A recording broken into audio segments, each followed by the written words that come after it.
পারবে না। ইঞ্চি ইঞ্চি মাটি সোনার চাইতে খাঁটি নগদ রক্ত দিয়ে কেনা, শত্রু বাহানাদার একটিও কোনা তার কেড়ে নিতে কেউ পারবে না। ইন্ডিয়া আমার ইন্ডিয়া তোমার ইন্ডিয়া সবারই জান।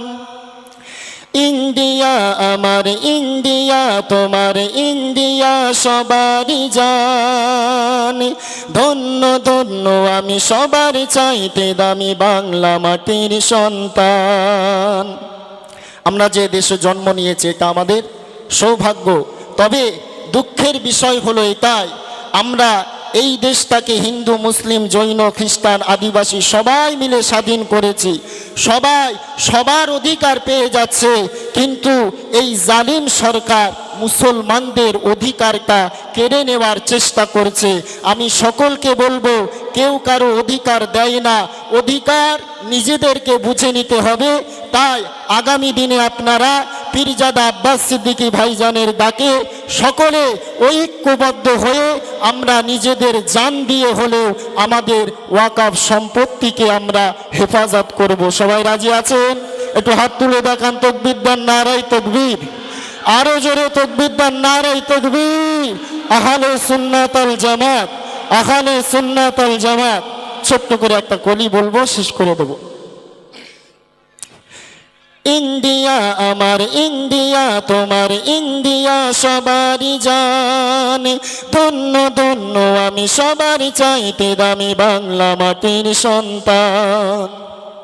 অনেক বড় দেশ, রক্ত ঘামের দেশ, মায়ার বাঁধন বড় বেশি।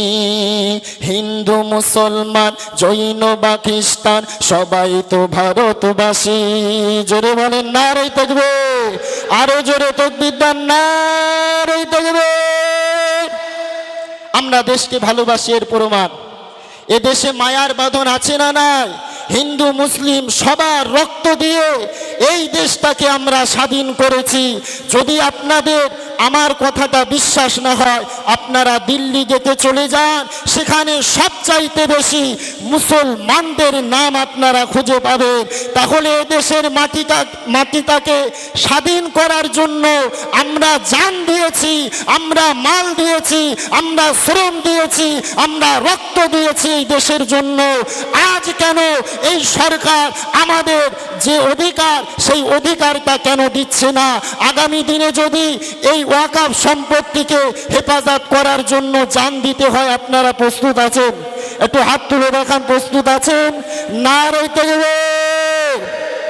অনেক বড় দেশ, রক্ত ঘামের দেশ, মায়ার বাঁধন বড় বেশি।